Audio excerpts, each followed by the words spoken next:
without further ado, I'm going to go through today's topics with you to show you what's been happening in Perth in terms of the economy, the property, rental, vacancy, and also a bit of a geography lesson. For those who are familiar with Perth, just bear with me. For those who are not, hopefully this would be a bit insightful for you, and you get to know Perth a lot better. And in fact, the whole of Australia, actually, or Western Australia. So give me 1 second. Okay, here we are. Hopefully you can see the screen. So the picture on the left is the picture of the newly redeveloped Elizabeth Quay, and you can see the backdrop. That's where the Perth city is. And then on the right-hand side is the Scarborough Beach, and Scarborough Cottesloe Beach. The beach, the water is as clear as the photo in the frame. It's beautiful. The water is cold. Perth has got a beautiful beach culture as such. Okay, today we're going to examine, as I said to you, the property market in Perth. Where are the areas that you need to keep a lookout for? What's the rental market like? Giving you a bit of local and global perspective, and also the purchase process. I'm going to introduce a couple of projects that you may be interested in, and also where to from here after that. Perth, it's called the comeback state. Now, Western Australia has been historically a very volatile state in terms of economic performance. So that when the times are good, it's good. When it's not so good, well, the economy also goes down with it. But something has happened in after 2019, after it's gone through a bit of a slow growth. While the world was suffering under the COVID pandemic, Perth, because it shut itself out, it has been thriving. It has been so busy that the economy uptake or the growth is 2.8% last year, and it's projected to grow even more. So a lot of people are rather a lot of migration is happening in Perth, whether if it's interstate migration or international migration. Just hold on for a second. Okay, it should be all right. Okay, now the chart on the left will actually tell you what's been happening in Perth compared to what's been happening on a national level. The blue line represents the national level. The red one is Perth.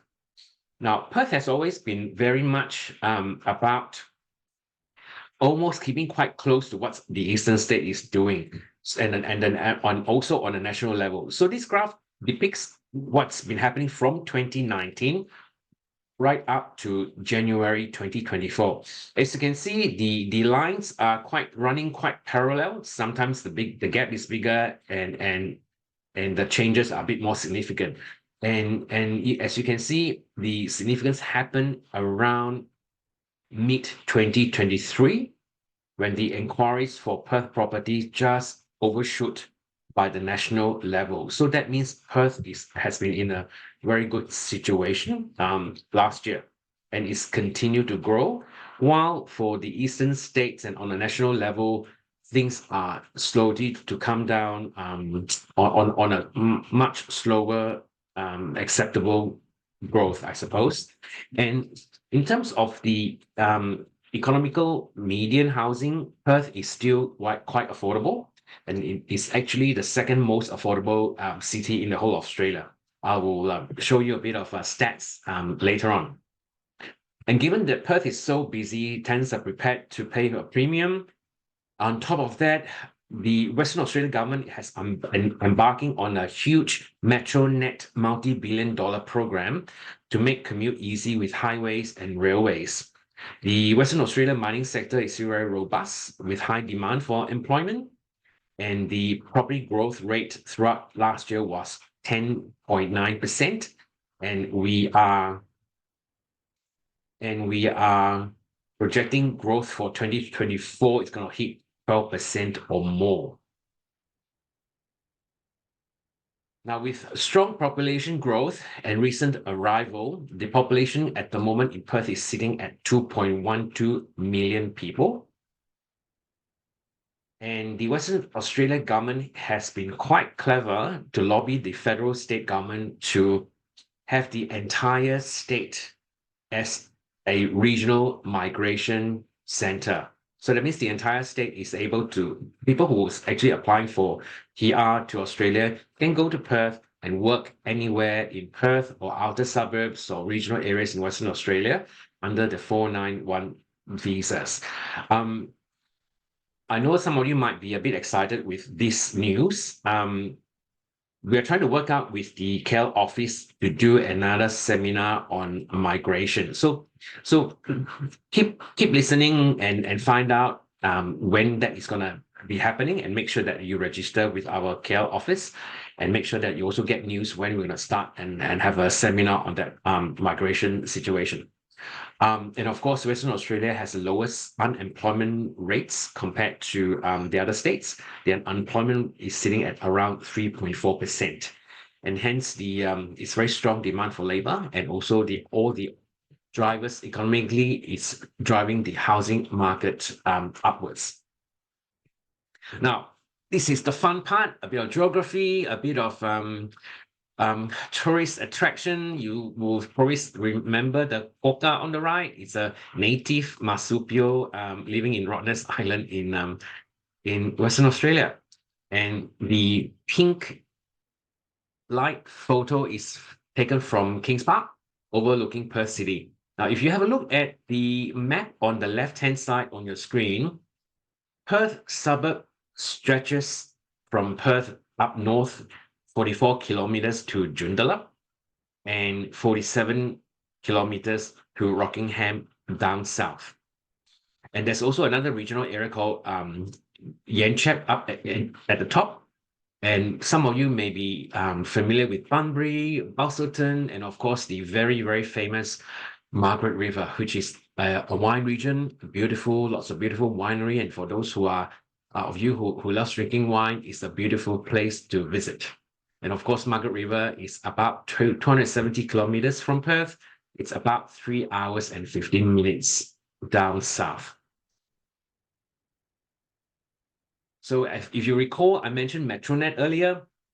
Metronet is the $6 billion investment that the Western Australia government has poured in to make sure that everything is running smoothly, especially with all the railways and new station and also the highways. There are going to be 23 new stations that is coming on board as part of the MetroNet program. And these ones are all the new, if not refurbished, train station that is coming on board. Remember the regional town that I mentioned about Yanchep? That's Yanchep. Coming down is Joondalup, Stirling, Perth, and then all the way down to Rockingham and Mandurah in the south. So this will keep Perth and Western Australia very, very busy in the next 5 years. Inner city. So let's have a look and see what's surrounding Perth. These are some of the suburbs that you may come across when you do visit Perth. So this rectangular is the Perth CBD. The picture that you saw earlier on Elizabeth Quays, that's where the new development has been, is. And surrounding Perth, you have South Perth, East Perth, Highgate, Mount Lawley, North Perth, Leederville, Subiaco, and of course Northbridge. Northbridge is where all the wine bars and restaurants and Vietnamese restaurants and Italian restaurants are all situated. So it's about 7 minutes walk from the city. Most of these inner city suburbs, what we call inner city suburbs, because they are located within 10 to 15 minutes to the city, they're all very well established areas, and whatever properties you're thinking of looking at, it will be an apartment situation. From time to time, you may get a townhouse. Those townhouses will be in the north of $1 million, if not $2 million. So that will give you a bit of guidance in terms of pricing. And of course, to the right-hand side of the screen is Burswood. And those who of you who may know of Crown, that's where the Crown Casino is. It's situated in a beautiful section of Perth, surrounded by greeneries and also the Swan River. And this is Perth City.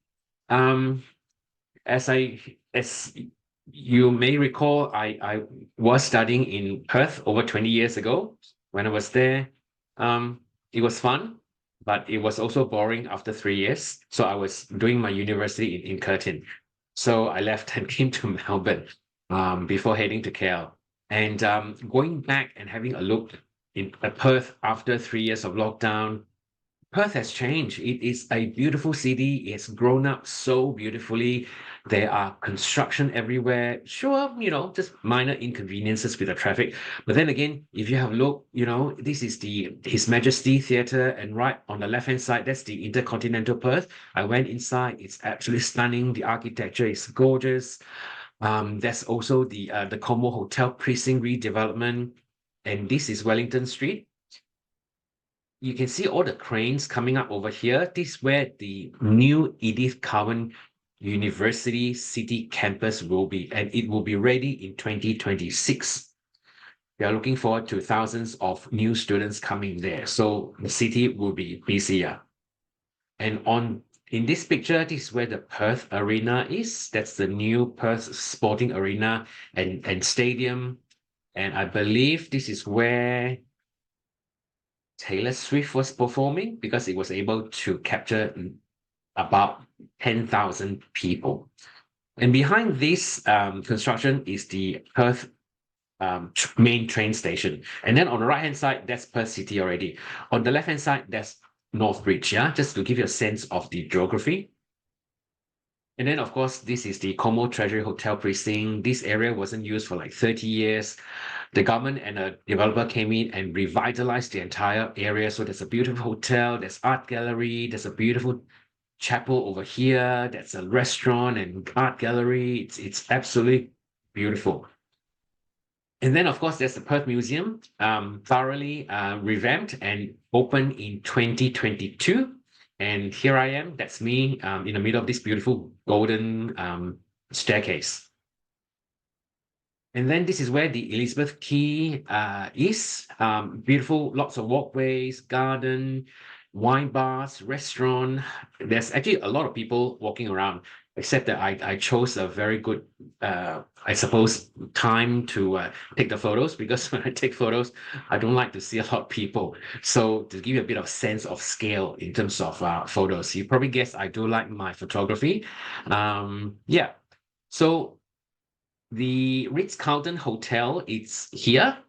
And next to the Ritz-Carlton Hotel is the 3 building that is called the Elizabeth Quay Towers. And the apartments there, the 2 bedrooms, start from about 1.3 million to about $1.8 million. So if you're interested, I can also send you some information. Now let's continue with our journey. This is Joondalup. Joondalup is located on the far north. Remember, it's about 44 km to the city. And Joondalup is where Edith Cowan University main campus is. And Joondalup has been surviving in the last 10 years or so. It came about in the late 80s and 90s, but it has flourished, and it's tipped to be a growing region between 2021 to 2046. The growth for Joondalup is going to be up by 44%. So if you're looking at buying something near Joondalup, there's actually not much available for sale.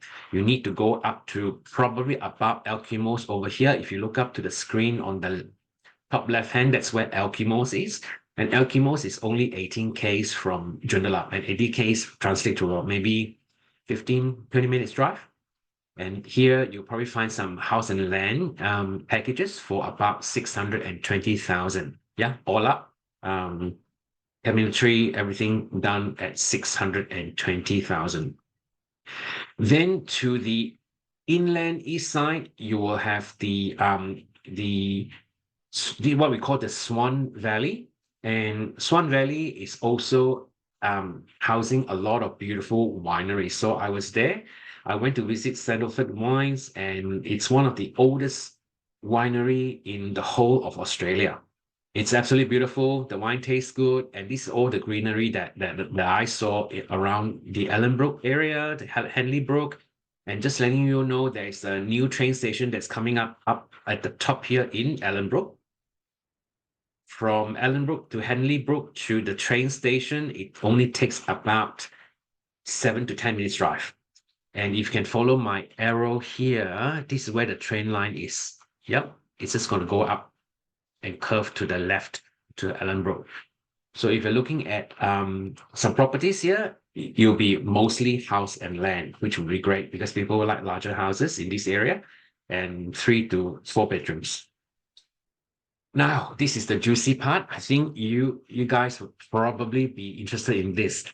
This one shows the distance between University of Western Australia or UWA to Curtin, and also the surrounding suburbs. The UWA being one of the top most prestigious university in Australia is also surround itself by lots of really high-end suburb with Dalkeith, Claremont, Netlands, and also Peppermint Grove. The houses in Peppermint Grove is about anywhere between $7 to $30 million Australian dollars. Yeah, Peppermint Grove. Remember this.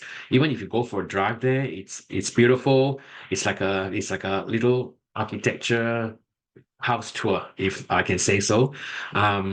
Then going to the south side or east side, you have South Perth, Como, Eastwick Park, Applecross, surrounding Curtin University. So I was in Curtin a few years ago, and I was living in South Perth before moving to Eastwick Park. Two very different experiences. I took buses from South Perth to Curtin. That took me about 40 minutes, 35, 40 minutes.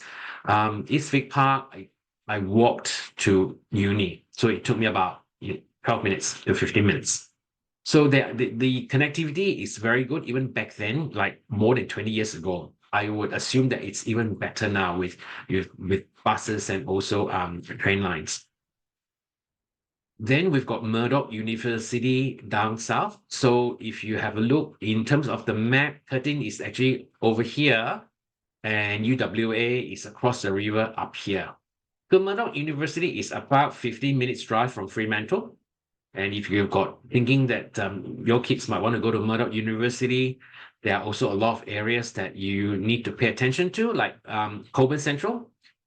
Cockburn Central is, how should I say, Cockburn Central is almost like one Utama, being everything centralized and everything in one or two buildings. But if you open one Utama up and dissect it and just spread out that whole shopping center out to the strip shopping mall, that's what Cockburn Central is all about. So all the shops are strip shopping. There's also a train station and main bus station in Cockburn Central. The development that is happening in Cockburn Central is huge. They've been thriving for the last 15 years and it's still growing. So the areas next to Cockburn Central that you'll be looking at, if you are interested in house and land, would be Hamlin Park, quite easy access to Cockburn Central, and also the areas along this main street right up to Forestdale. Terra Waters is a huge development site by Stockland, which is one of the top developers in the whole of Australia. Yeah. So as you can see, it's quite well developed already. There are pockets where you might be able to buy a 4-bedroom house and land for about 700,000, depending on the size of the block. Then you've got moving eastward, you have got Southern River, Champion Lakes, and then Gosnells. And this is where the train line is for Gosnells. From the Gosnell area to the train station is about 15 minutes walk. So this gives you a good sense of what's happening down south. And these are some of the estates that I went to. So house and land packages cost from $650 to about $790. Okay, putting things in perspective in terms of local and global, where we are sitting, and on a national level, this table came out in January. So on a national level, the monthly vacancy rates in 2024 for national is 0.8%. No change from the year before, 23. If you have a look at what's happening in the other states, Sydney is sitting at 0.9, Melbourne the same, Brisbane a bit more acute. Perth and Adelaide is really, really tough at the moment. Tough in a sense that there's not enough houses or housing to accommodate people. Um, and for every open inspection, there's about 30, if not 50 groups of people lining up to do the inspection. And also every property has got at least a minimum of 30 applications trying to source a property for people to live in. Student accommodation, while can cater to students, but the pricing for student accommodation is also going up. The last I heard is sitting about around average about $500 a week. And then in terms of the apartment vacancy, this by CBRE research that was conducted Q3 2023. The percentage vacancy rates may be a bit it's not a bit out of date, but in terms of how it compares to the world, it gives you a good idea. For Sydney, Brisbane, Melbourne, South Perth is still sitting at around less than 0.5%. And on the right-hand side, you see what's happening in Berlin, under 1%, London, Toronto, Auckland, New York, and Los Angeles. So London and Berlin is going through what we're going through right now. For Australia, a good spot to be in terms of vacancy rates, it's about 3 to 3.5%. This is when tenants can easily go and, get a property, negotiate, move in, not a lot of pressure. Everything is a bit more negotiable. So not so much of a tenant's market, but it's a good balance between the tenant and the landlord. But when you come down to here, it's literally the landlord market. Unfortunately, things are very acute at the moment. And also just give you an idea of what's been happening in the median weekly rental value. So this is a national graph depicting what's happening at a national level from 2009 right up to 2023. As you can see from the graph, from 2009 to about 2020, the trajectory for the changes in the rental value does go up, which is great for landlords. The annual average growth rate has been around two and a bit percent from way back then. But something has changed from 2020, where the changes has gone up to about 9%. So unfortunately, the cost of rental is still going up. There's not enough supply, even though construction companies were still building from 2020. It hasn't stopped, but there's still not enough supply. The average household size declined from 2020 because of social distancing, but that has changed. People are wanting to move into areas where they want to be closer to work. And also, just letting you know, in Victoria alone, the government is going to redevelop a lot of the social housing. So because of that, the social housing element, the tenants of that community is actually vying and competing with the private tenants in the market to get a rental property, or rather the government is actually competing with the private sector. So that also causes a lot of pain in Victoria itself. And then in this next slide, oh, my apologies. And also, you probably realize that in 2022, Australia, we did open up to the international borders, and that's when things went up further. Yeah. And also what's happening in the world, on the world stage, is who's coming to Australia, who's living where. If you can see the inflow of high net worth migrants last year, Australia is still the top compared to the other countries, UAE number 2 and Singapore the 3rd. And the outflows of high net worth migrants, number 1 is still China, number 2 India, number 3 UK, number 4 Russia. And we all know why people are leaving the UK and Russia. the impact of overseas migration, sure, things are sometimes can be a bit unpredictable, but with the amount of people coming to Australia, the economy, I would say, is it's as much as people talking about inflation and recession and all that, there's still a lot of people coming into Australia, and because of that, it's going to increase a lot of the shopping requirements at 13.3 billion. We need about 408,000 accommodation, 1.8 million square meter of buildings, and 4.4 million square of warehousing. So that's going to generate a lot of demand in the marketplace.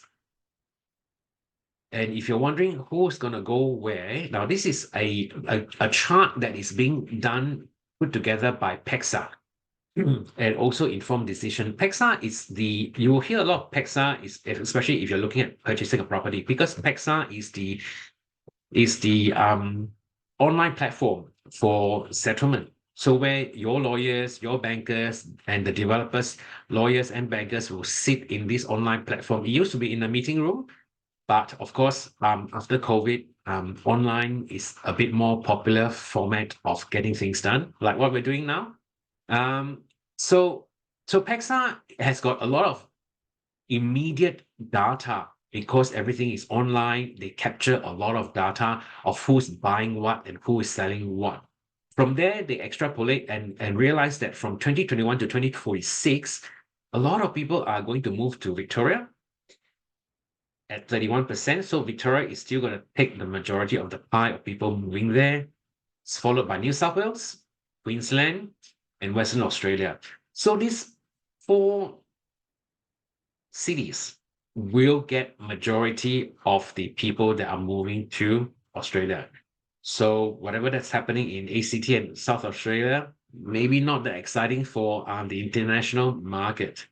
Um, Having said that, even though people wants to move to Melbourne or Sydney or wherever, this is the housing market in terms of the affordability that has been put together by CoreLogic. And you will see that Sydney, unfortunately, is still the most unaffordable place to be. And strangely enough, followed by Brisbane, Adelaide, Melbourne is sitting right in the middle of all the cities, which is good. It's still decent, affordable. And Perth is the second most affordable compared to all the other cities. Yeah. So this is where all these cities are sitting in terms of housing affordability. So moving forward, what's happening in Perth? So investment in infrastructure with the MetroNet is going to create a lot of jobs and keep the economy running. At the moment, the resources economy is still doing really well. It's very stable. And even though Perth has got a lot of aging population, apparently there's plenty of kids coming on the way. And also the interstate and international migration is going to keep Perth very, very busy in the next 5 to 10 years. And just giving a bit of property pricing. Now, at a national level, the national house price is nearing $1.1 million, and Perth is sitting at about 742,000 as of last year, December.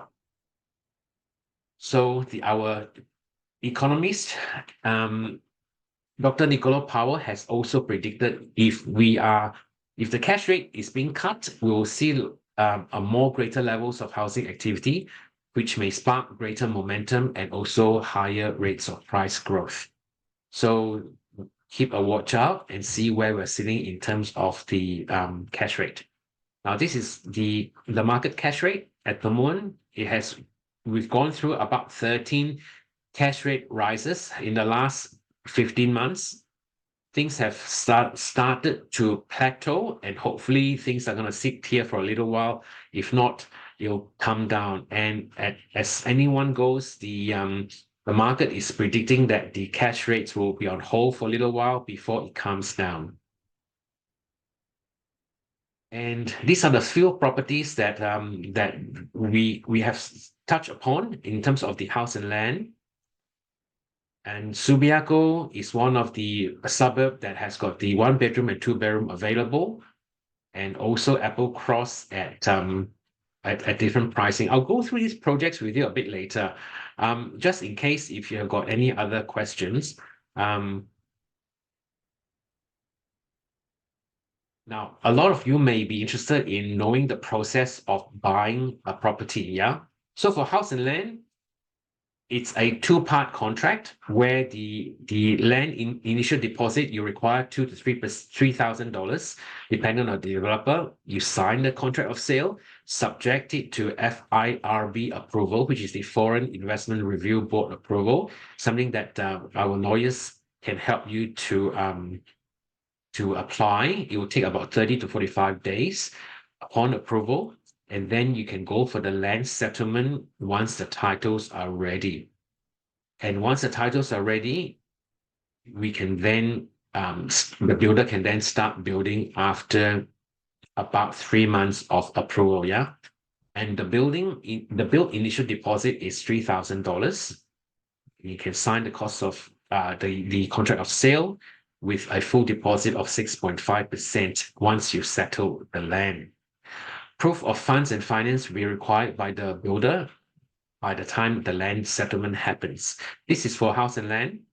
And then for apartments, the purchase process is quite straightforward. All you need is to have a 10% deposit based on the contract of sale price and the balance at settlement when the building is ready. Now, the WA purchase cost, there's a stamp duty that with a formula, but it's approximately about less than 4%.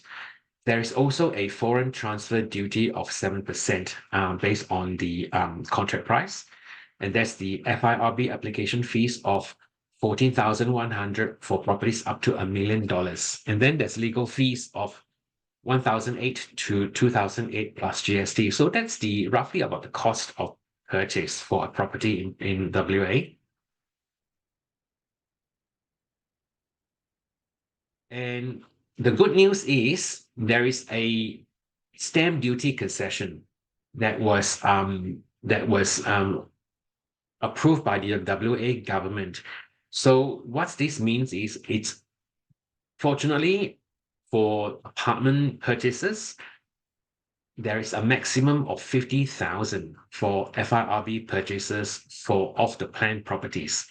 Properties between 500,000 to 700,000, that's when you're able to claim that 50,000 discount. It's not a rebate, it's a discount because that means you get the discount upfront as opposed to getting a reimbursement from the government later.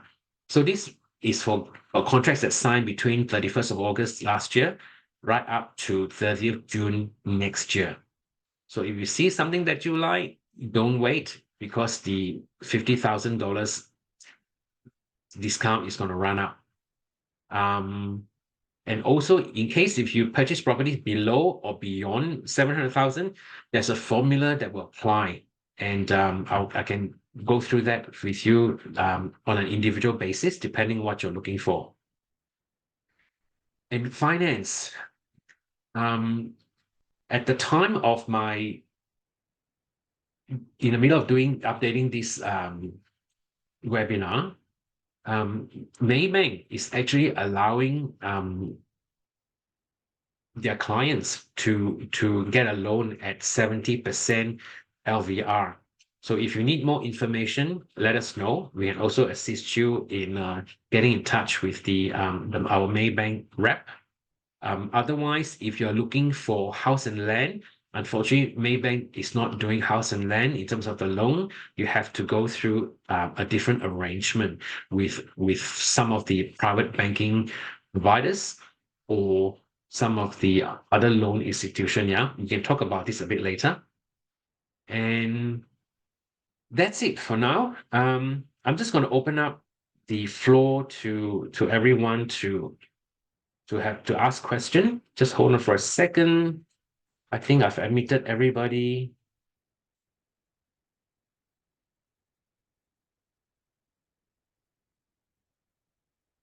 Hi, I've got a question from, okay, just hold on for a second. I've got a question from Kaiman. Thank you very much for your question. Does FIRB applies to PR? No, FIRB does not apply for PR, so you can actually purchase without the FIRB rates. I've actually unmute everyone, so you can actually go to your tab and also unmute yourself if you want to ask me questions directly. Yeah. Hi, Kevin. Hi. Oh, hi, Alex. How are you? I'm good. How about yourself? Yep. Good, Okay. thank you. I just got a quick question. In terms of the property cycle, right? Between Melbourne and Perth, how would you actually rate them in terms of their price increase and where are they right now? I asked this in view that perhaps I'm interested in apartments in either Melbourne or Perth, and yeah, to understand a bit more in terms of these two cities. Yeah. Thank you. Sure. Yeah. From my research and talking to the experts, Melbourne is currently sitting at about 5 to 6 o'clock, and then Perth is sitting at around 9 to 10 o'clock. I hope that answers your question, Alex. So meaning to say that Perth prices has actually gone well ahead of Melbourne, right? It has gone up, especially since last year. It has gone up, so there is still opportunities for it to go even further. Looking at the projection at the moment.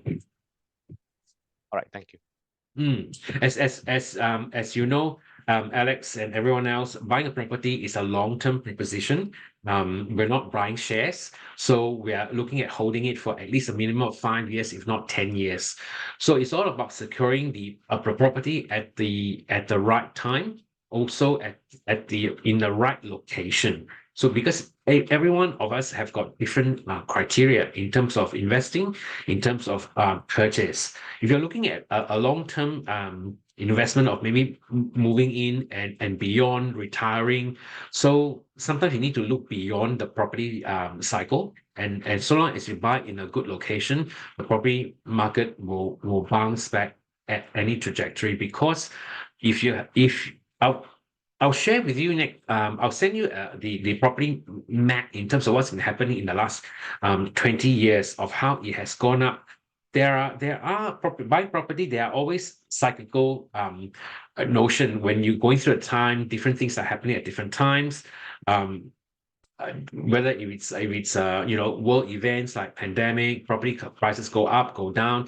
But if you look at the history of Australia in the last 50 years, property prices is just one straight line up, minus all the little cyclical notions that's happening in between. Hi, Michael. Kelvin, it's me. No, Yes, sorry, Mika. it's me. It's me, Jolene. Hey, Jolene. I asked a question on, do we foresee that if interest rate is going to rise? Do you want to answer this question, or I can just briefly reply? Go for it, Jolene. Yep. Yeah. Hi everyone. I'm Jolene. I'm Kelvin's colleague. I've just been sitting on the side watching. So Adele, the past few weeks we have been getting some news that at the moment the RBA is holding off the interest rate at the current stage, current rate, and they are actually thinking RBA will start slashing rates towards, earliest is middle of this year, but maybe towards like Q3 of this year. So a lot of people, buyers in the market, are anticipating this as well, because everyone's holding off locally buying property. So myself included, I'm hoping that it will start coming down. So that's the quick answer to your question. That's what we have been reading in the news. Thank you. Back to you, Kelvin. Oh, thanks, Jolene.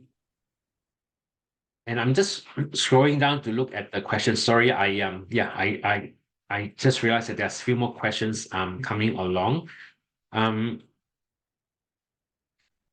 Okay, Bernard, you've got a question in relation to construction costs and timing. Okay, fortunately for all of us in the industry, whether it is Melbourne or Perth, we have actually gone through the worst of the construction challenges. 2020 to 2023 has been extremely challenging.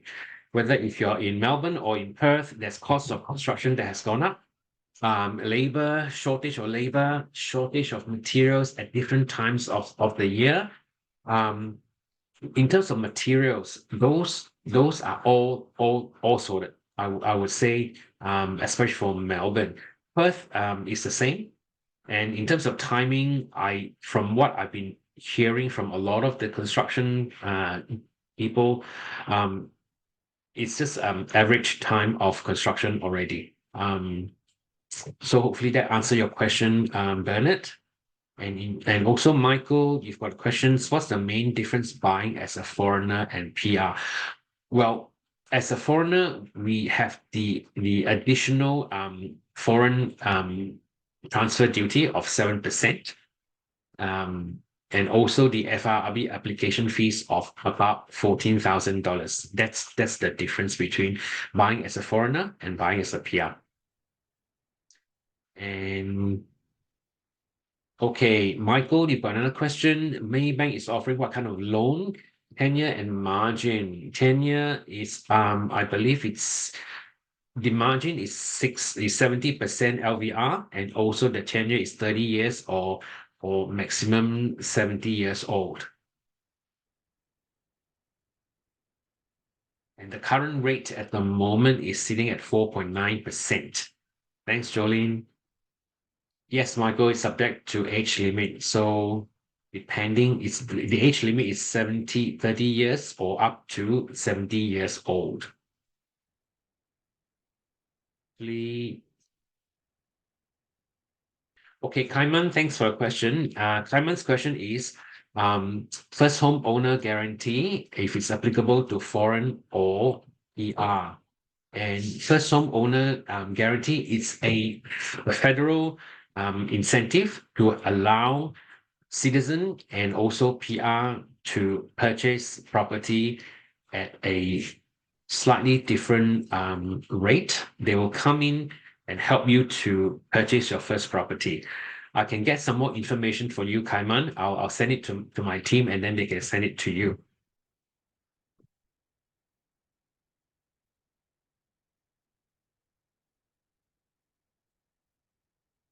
You're most welcome. And also, if you all could help me to, can I trouble you to give me some feedback in terms of the seminar, whether if I'm on the right track in providing you with the information, if there's any other information that you need to see or like to see in the future, and also whether if there's any way I could improve to make it a bit more exciting or better seminar for you, please let me know.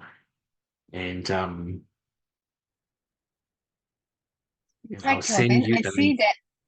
I see that Alex Gui has raised his hand. Alex, is there something else you would like to ask us? Yeah, I think the question was asked by Michael earlier on about the interest rate. But I'm just curious on the Melbourne side in terms of stamp duty. Is it also about the 7 plus 4% that you mentioned earlier on, or is it slightly higher? For Melbourne, it's very slightly higher. Melbourne's foreigner stamp duty, additional stamp duty is 8%. Our local stamp duty here, it's sitting at on average about 5.5%. So it's about 13.5, yeah? Yeah, correct. Okay, thank you. No problem.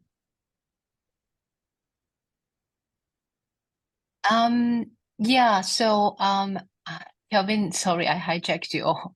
That's okay. No, please go ahead. Thanks for your help, because I'm having a bit of trying to no problem. To find the QR That's okay. in the link. That's okay. Yeah, we are hoping to do this type of webinar like on weekends, short ones more often to help people who are still shy to talk to us on one-to-one, like to get a bit more understanding. So Kelvin would ask you guys for some feedback on this webinar, and maybe you can share with some of your ideas or things that you would like to find out more by giving us this feedback. So there is a QR code displayed on the screen. If you can very kindly capture it with your phone, or I believe that Kelvin has left a link that you can click on the chat box. Hey, thanks a lot, Calvin. This is Kaiman here again. Hi, Clement. Thanks a lot for presenting. It was very insightful. It's very good and refreshing to see what's happening. I'm currently based in Perth at the minute, and just a few questions that popped up in my mind is, do you guys, are you guys, do any of those mortgage brokerage parts, or is that separate to ARE property? Yes, we do. We work with really good professionals in the industry to help our clients to have a look at their financial health and see where they're at. And then proceed. They will actually recommend what would be the best course based on each individual's needs and requirements. So if you want to, then maybe we can have a chat separately. And we can find someone that will be able to assist you and give you, just a financial health check. There's no obligation. And then that will allow you to take the next step and to decide what you want to do. Yep. Thanks a lot, Kelvin. Welcome. All right. And Michael have got a question. For foreign buyer, one main stumbling block that we can only buy new off the plan and sell back to local and PR. That means limited exit plan. Please enlighten. Oh, very good question, Michael. Love it. You know that the population in Australia is growing. We are sitting at 25 million people, and people are still coming in. Last year, we had about 500,000 people coming into Australia. So migration. So for those ones, they are new arrivals. They've got PR. They're migrating. So that means the people looking for property have increased. Sure, you cannot sell to foreign buyers, but you can still sell to local buyers, and all these new migrants are looking for property. So that's why even though you say it's limited, it's actually not that limited. At the moment, in terms of our national sales, I would say for Melbourne, I would say the state sales rate is sitting about auction rate is sitting about 68 to about 72% for established homes. So that means secondary market, secondary home sales. That's a very healthy figure. Yeah. Even though we had like 13 interest rate rise, people are still very committed. Australians have a very long lasting love affair with property. And also, if I may add, Michael, it's also our job. We do this on day-to-day basis. Like, we advise our clients. There are certain areas, certain type of property, certain type of developments that we will advise our clients to avoid, and then we will share our opinion on what actually works. Like, for example, just a quick example, instead of those super high rise in the CBD, tiny apartment, small, like 40 square meter type, we said no, that may be good for high rental income, but in terms of market capital appreciation, there's none. And instead, if you're looking at apartments, we will highly suggest you look at inner city suburbs where local people, the kind of buyers, like first home buyers, and are looking into it. So at least when you want to exit that time, you won't come across this so-called stumbling block. Hope I answer your question. And Bernard, you've got a question about Bullsbrook. And Bullsbrook is in the northeast inland of WA, which is about, in terms of the geography, it's sitting alongside of Joondalup. As we know and went through, Joondalup is about 44 km from the city, and Bullsbrook is a very huge area, which is about 50 to 60 km from the city. I would say, Bernard, if you're looking at that area in terms of investment, I don't know what you're looking at, but please be very careful. If you do choose, make sure that something good is happening there, whether if it's ecotourism or the government is putting a lot of money in to do something in the future. Otherwise, once you commit, it's going to be a 20, 30, if not 40-year-old investment. before you can do anything with it. So I think that's my take for Bullsbrook. Hope I've answered your question, Bernard. Alex has got a question. Is financing ringgit denominated loans? I would say if you're going through Maybank, probably is. I still need to have a chat with the Maybank contact. Jolene, do you have any insight on that with the Maybank loans? Yes, I think I just put a little note Oh, you there. did. Yep. I believe they may offer AUD loans, but the interest rate will be different because AUD interest rate is much higher now. So you'll be looking at like 6-7%. That's why most of our clients in the past couple of years have all gone for ringgit loans. Okay, I think I've also was a bit excited to hear your feedback earlier.